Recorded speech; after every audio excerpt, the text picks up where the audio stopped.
పచ్చిమిర్చి వేసాను. నెక్స్ట్ ఉప్పు కొద్దిగా,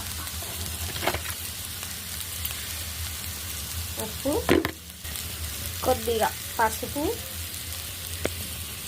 ఇప్పుడు దీన్ని ఇలా కొంచెం కలిపెడదాం. వర్షం పడుతుంది. ఈ వర్షాకాలంలో వేడి వేడిగా ఏదైనా తింటే బాగుందండి. 2 ఎగ్స్ వేసాను. దీన్ని ఇప్పుడు